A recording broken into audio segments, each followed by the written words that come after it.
John H. Hyman se honra en presentar una serie de ediciones extraordinarias con motivo del 25º aniversario del noticiero cinematográfico Revista Nacional.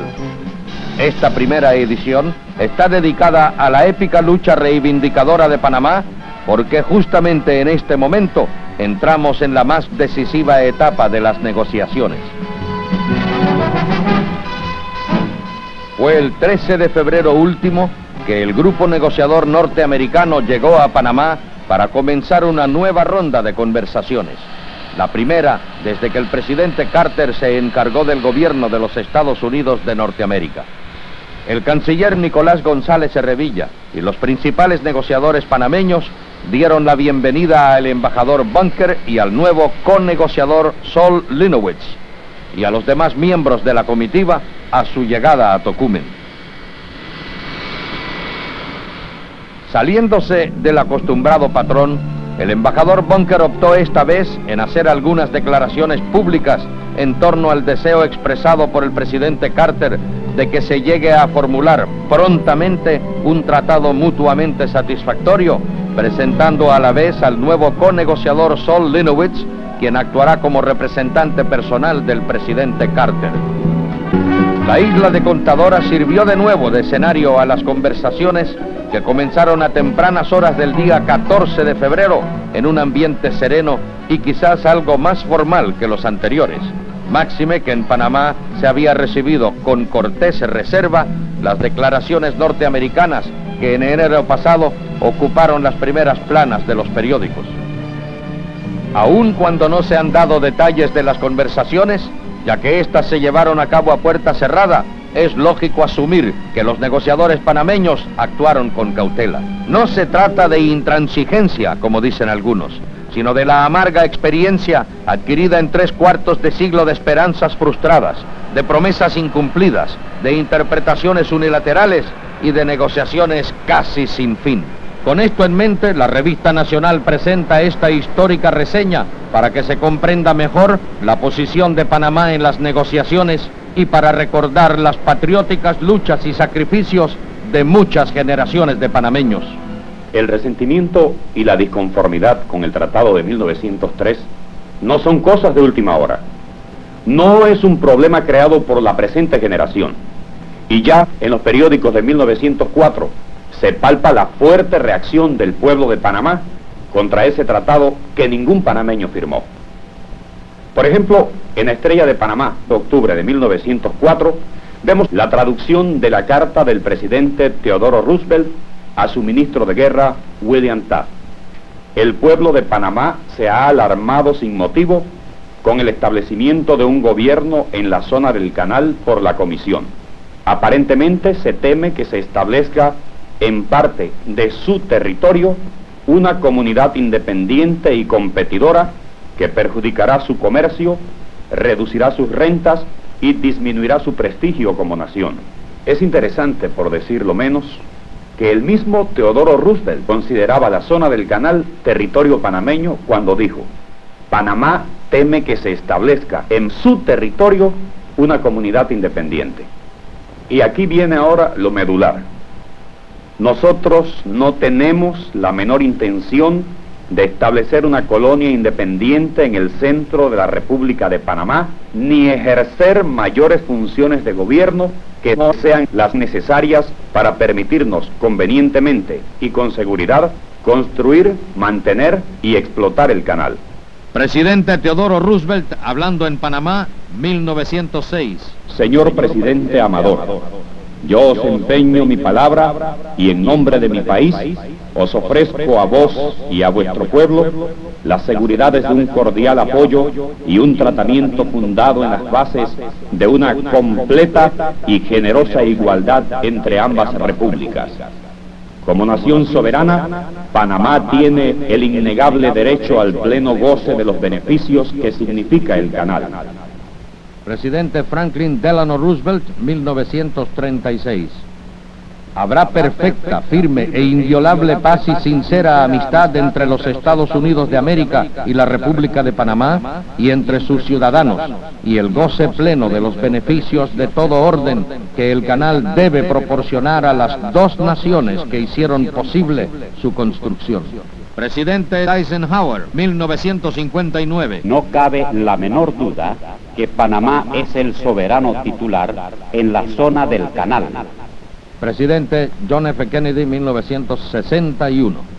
Cuando dos naciones están vinculadas por un tratado que una de las dos partes considera insatisfactorio, entonces ambas partes deben discutir y resolver esos puntos de insatisfacción.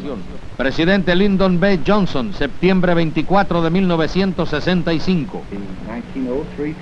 El Tratado de 1903 será abrogado.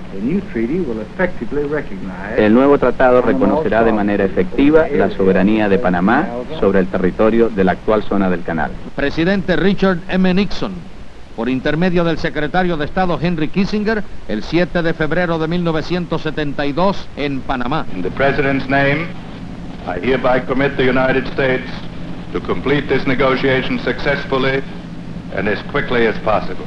En nombre del presidente, comprometo aquí a los Estados Unidos a completar con éxito esta negociación tan rápidamente como sea posible. 7 solemnes promesas de los hombres más poderosos de su tiempo, quienes 7 veces empeñaron su palabra. Bonitas palabras, pero palabras que el viento se llevó. Porque la realidad histórica es otra, y todos la conocemos. Sí, aún hoy día, 73 años más tarde, funge en la zona del canal un gobernador, quien desde su palacio en la Loma dirige los destinos de su feudo con ademanes de potentado imperial, interpretando los tratados de acuerdo con sus propios intereses. El doctor Harmodio Arias, quien siendo presidente de la República logró en 1936 una revisión parcial del hasta entonces sacrosanto tratado, dijo: los Estados Unidos reciben por concepto de peajes y del ferrocarril millones al año. ¿Y Panamá qué recibe? La anualidad de $250,000. En cambio, beneficios como saneamiento y acueducto los estamos pagando en dinero contante y sonante. Y a pesar de ello, a cada instante nos insultan haciendo creer que lo recibimos por cuenta del Tesoro americano. Y después no entienden el resentimiento de nuestro pueblo. Hablando del tratado, dijo: tuve buen cuidado de incorporar la minuta del secretario de Estado Cordell Hull, que ratifica la igualdad de oportunidades y trato a los panameños, consignado en la orden del secretario de Guerra de 1908 y las órdenes ejecutivas de 1914 y 1920.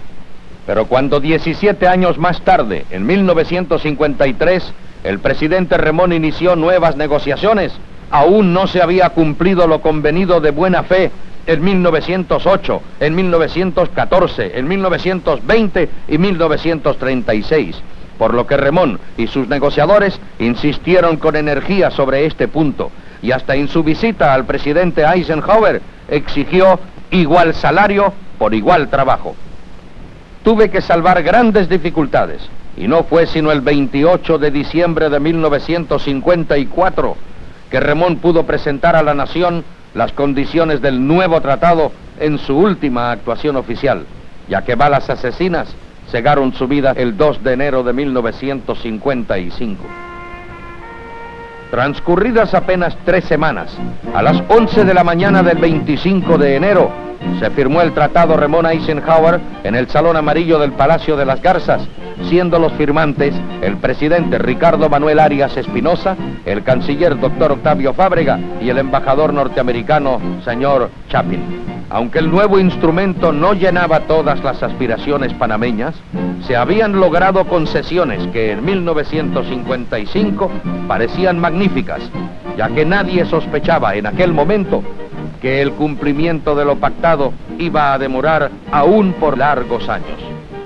Uno de los puntos cardinales del tratado está contenido en el inciso A del primer párrafo del Memorándum de Entendimientos, que establece claramente que el salario básico de toda categoría será siempre el mismo para todo empleado elegible, ya sea ciudadano panameño o norteamericano. Más adelante dice: los Estados Unidos de América proporcionarán a los ciudadanos de la República de Panamá igualdad de oportunidades para empleo en todos los cargos, etcétera, etcétera. Ahora bien, no se trataba de una nueva conquista, porque ya el Tratado Arias-Roosevelt de 1936 estipula que los Estados Unidos mantiene y mantendrá como política suya el principio de igualdad de oportunidades y de trato, consignado en la orden del secretario de Guerra del 23 de diciembre de 1908 y en las órdenes ejecutivas del 2 de febrero de 1914 y del 20 de febrero de 1920, que aseguran a los ciudadanos panameños empleados en el canal o en el ferrocarril igualdad de trato con los empleados que son ciudadanos de los Estados Unidos de América. Pero en junio de 1959, cuando se tomaron estas vistas en la Cancillería, seguía aún la innoble discriminación contra el trabajador panameño en la zona del canal. A los 51 años de las órdenes del secretario de Guerra y del Ejecutivo, a los 23 años del Tratado Arias-Roosevelt y a los 4 años del Tratado Ramon-Eisenhower. Y todavía hay los que dicen que somos intransigentes. Donde los efectos del incumplimiento del tratado se reflejaban con mayor intensidad, era la Cancillería, donde los sindicatos de los trabajadores panameños en la zona presentaron constantemente graves denuncias contra las autoridades zoneitas por interpretar la ley a su antojo, aferrándose a condiciones perfectamente anacrónicas. En repetidas ocasiones, levantó la Asamblea su voz de protesta, manifestando el honorable diputado David Zamudio: deseamos ganarnos la vida honorablemente, de acuerdo con lo pactado, pero ¿de qué sirven los tratados cuando el encargado de la compañía del canal, señor Potter, puede interpretarlos a su antojo? El suplemento Estadística Panameña, preparado en 1964, es un formidable reto a la gran nación del norte, porque una igualdad donde el norteamericano gana $782 contra apenas $210 para el panameño no es igualdad, sino una burla. Y todavía hay quienes dicen que somos intransigentes. Pero regresemos al año 1956, cuando Panamá estaba prácticamente convertida en capital de las Américas como sede de la primera reunión de los presidentes de todo el continente. Uno de los primeros en llegar, el presidente de Chile, general Carlos Ibáñez del Campo, es recibido por el presidente Arias y todo el imponente ceremonial militar y civil de acuerdo con su alta intención.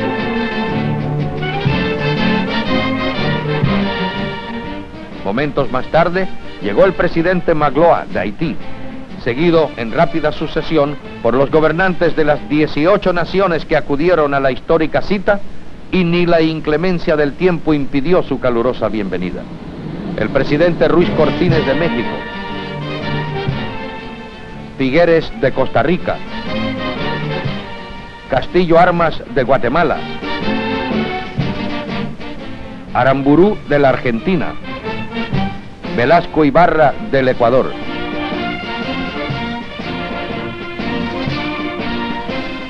un número sin precedentes de periodistas, fotógrafos y camarógrafos de todo el continente se han concentrado en Panamá para cubrir en todos sus detalles este magno evento que reúne, por primera vez en la historia, a los presidentes de este hemisferio para formular una política panamericanista que asegura un desarrollo económico y social más fecundo para los pueblos iberoamericanos. La presidencia de la República estaba totalmente colmada de gente, cuando los presidentes de 18 países americanos se sentaron alrededor de una sola mesa para escribir la Declaración de Panamá.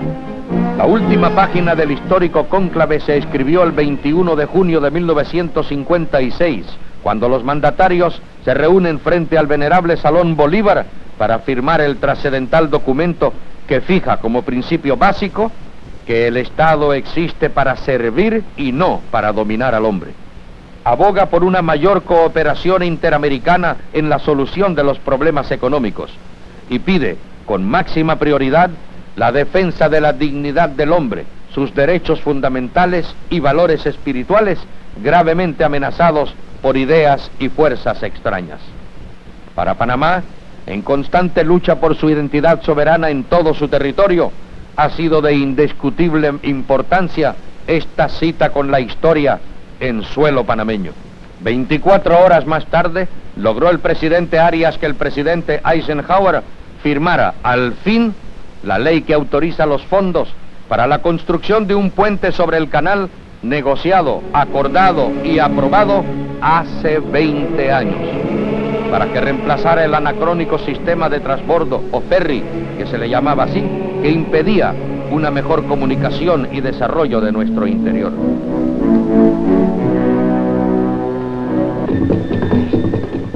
Con todo y esto, el puente siguió siendo un espejismo, una ilusión que jamás íbamos a alcanzar pese a pactos, tratados y memorándums, porque no fue sino el 12 de octubre de 1962, 26 años después del Tratado Arias-Roosevelt, que se inauguró la obra. Y aún hay quienes dicen que somos intransigentes. La ceremonia no fue un evento alegre y festivo, debido al resentimiento general por la exagerada demora en el cumplimiento de lo pactado, y la mayoría de los que asistieron lo hicieron por obligación protocolar, esperando tan solo que don Mauricio Thatcher cortara la tradicional cinta.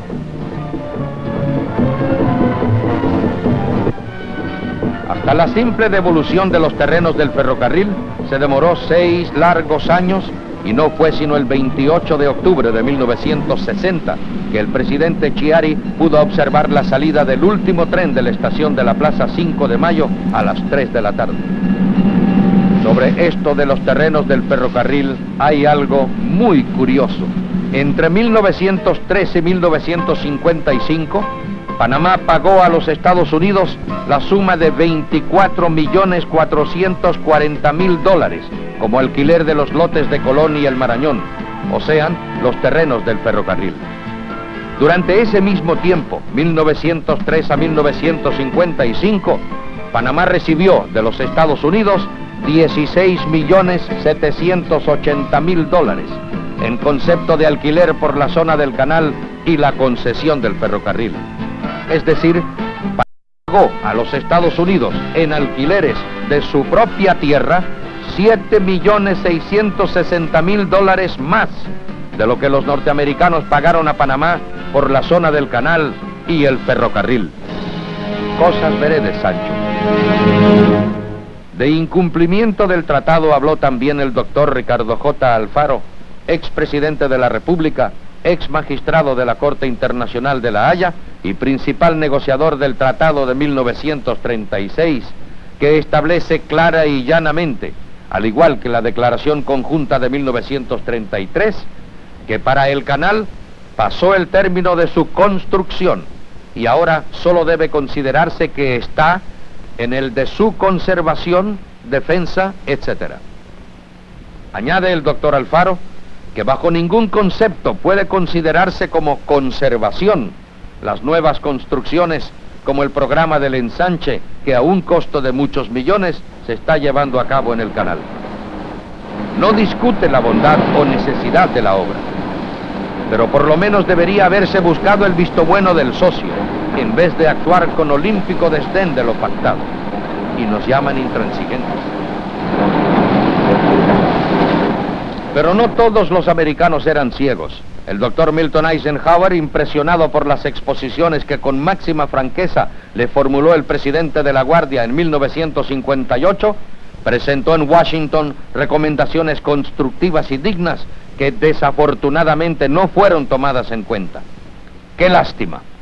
Quizás se habría evitado lo del tristemente célebre 3 de noviembre de 1959, cuando se desató la más absurda acción policíaca y militar contra unos jóvenes quienes en sencillo y patriótico gesto trataron de colocar unas banderitas al otro lado de la avenida 4 de Julio, lo que tuvo como lógica consecuencia la aglutinación de todo un pueblo.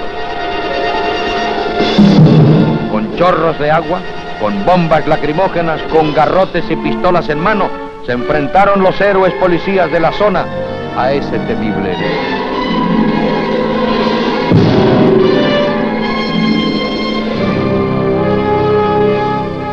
Helicópteros militares volaron bajitos sobre la capital, en misión de reconocimiento, provocando aún más la ira del pueblo.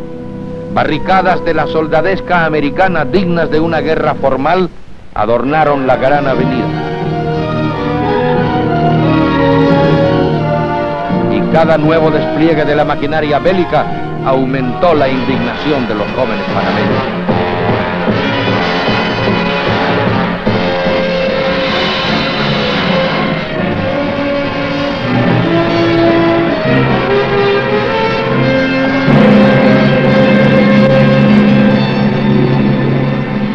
¡Qué cuadro más bochornoso! Un pueblo sin armas frente a las bayonetas de los infantes de marina. ¡Qué loco intento! El de este gobernador soberbio, quien trató de apagar con bayonetas la llama patriótica de una nación.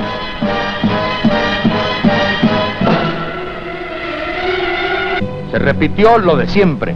Apresuradamente y visiblemente incómodo, llegó en misión especial el subsecretario de Estado Livingston Merchant, anunciando que el gobierno de los Estados Unidos había decidido hacía un mes aceptar las medidas en respuesta a las quejas formuladas por Panamá, medidas que característicamente llegaron tarde.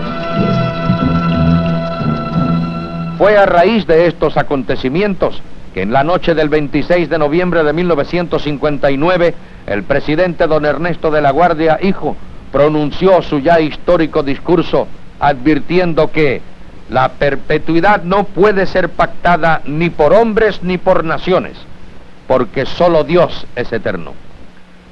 Y defendiendo con vehemencia nuestros derechos soberanos, dijo: por ninguna causa debe nuestra bandera ser llevada a la zona del canal a empujones o a golpes, para no poner en tela de duda el legítimo derecho que tiene de ondear en ese territorio.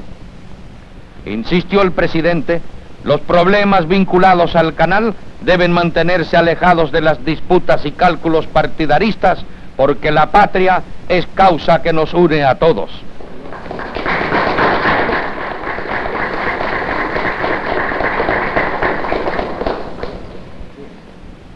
El pueblo respondió a las patrióticas exhortaciones de don Ernesto de la Guardia, cuando 2 días más tarde, el 28 de noviembre, delegaciones de todo el país comenzaron a llegar para incorporarse a la gran manifestación cívica de reafirmación de nuestra soberanía, que fue convocada por la universidad en los alrededores de la Plaza Porras.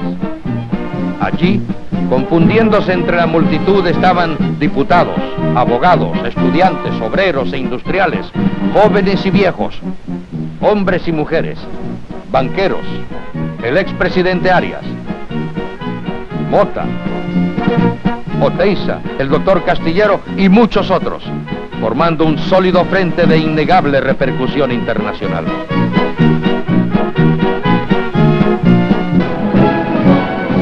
Fue una gran victoria diplomática y de fraternidad internacional cuando el canciller Moreno, encabezando la primera misión diplomática panameña invitada por el gobierno de Colombia, condecoró al presidente doctor Alberto Lleras Camargo en los precisos momentos en que Panamá más necesitaba de amigos y aliados. La llegada del presidente colombiano a Panamá el 3 de abril de 1960 marca un vértice de enorme trascendencia en la historia de las dos naciones, ya que es la primera vez que un presidente de Colombia, en ejercicio de su cargo, llega a tierras panameñas, y no es exagerado suponer que todas las personas aquí reunidas están conscientes del momento histórico en que participan.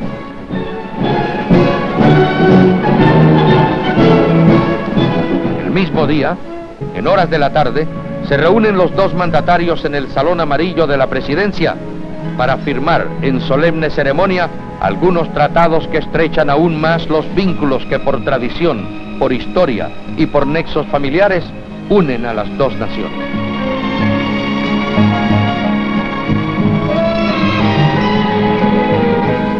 Sincero apoyo a la causa panameña ofreció también la entonces ministro de Relaciones Exteriores de Israel, Golda Meir, la que subrayó la similitud entre las dos naciones, ambas jóvenes, chicas y con serios problemas con vecinos poderosos que disputan sus derechos soberanos.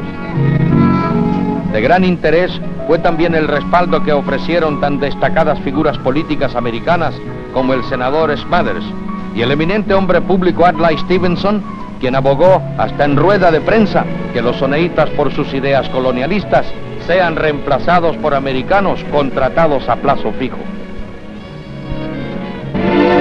Otro instante histórico captado por la revista Nacional tuvo lugar a las 8:30 de la mañana del 17 de septiembre de 1960, cuando el presidente de la República preparaba el comunicado en que participaba a la nación que había recibido oficialmente la proclama del presidente Eisenhower en el sentido de que la bandera panameña sería izada en la faja canalera. Y así, gracias a una política viril, patrióticamente respaldada por toda la nación, pudimos salvar otro eslabón en el largo camino que tarde o temprano nos ha de llevar a la conquista plena de nuestros derechos soberanos. El mismo día, el embajador americano Joseph Farland informó a la prensa que se trabajaba día y noche para acondicionar el llamado Triángulo Shaler a fin de tener todo listo el miércoles 21 de septiembre, cuando el pabellón nacional habría de izarse por primera vez en la zona del canal. En los precisos momentos en que se realizó, a las 9 de la mañana del 21 de septiembre de 1960, el brillante acto, el presidente electo, don Roberto F. Chiari, en gesto que le honra, visitó a su adversario político, el presidente de la Guardia, para compartir con él, como panameño, este momento feliz para la nación. Y cuando 6 semanas más tarde, el 4 de noviembre, nuestro glorioso pabellón es paseado en medio de jubilosos vítores por las calles de la zona del canal, el futuro de Panamá se vio esplendoroso y relumbrante.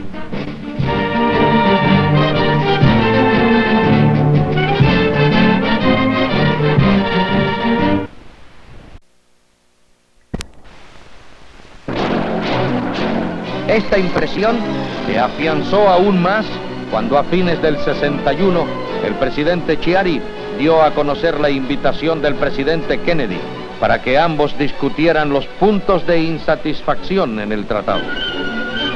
El 12 de junio de 1962 arribó el presidente Chiari al aeropuerto de Washington, donde es recibido por el presidente Kennedy, con quien acto seguido pasa revista a la imponente Guardia de Honor. Poco más tarde, llega la comitiva panameña a la Casa Blanca para su primera reunión formal, iniciándose así las conversaciones de cuyos resultados estuvo pendiente todo Panamá.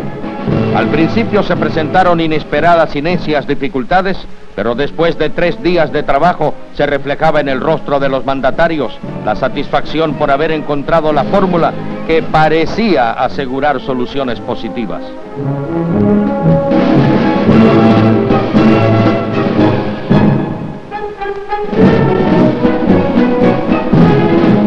El nuevo ambiente de amistad entre las dos naciones salió a relucir también en Nueva York, donde el presidente Chiari fue recibido calurosamente por miles de personas en el primer desfile de confeti o ticker tape que fuera dispensado a un mandatario panameño.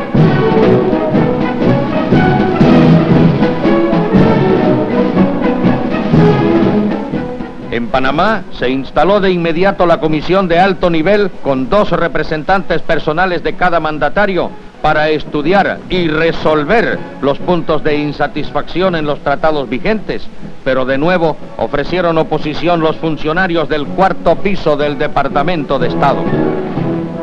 Y entonces sobrevino, a las 7 de la noche del 22 de octubre de 1962, el desconcertante anuncio del presidente Kennedy sobre armas nucleares en Cuba y la consiguiente implantación de un bloqueo naval a la isla, lo que puso dramáticamente de relieve la interdependencia de la seguridad de Panamá y Estados Unidos debido a la patente beligerancia del canal, porque la famosa neutralidad se fue otra vez por la borda, ya que ningún barco enemigo pudo transitar el canal durante la emergencia.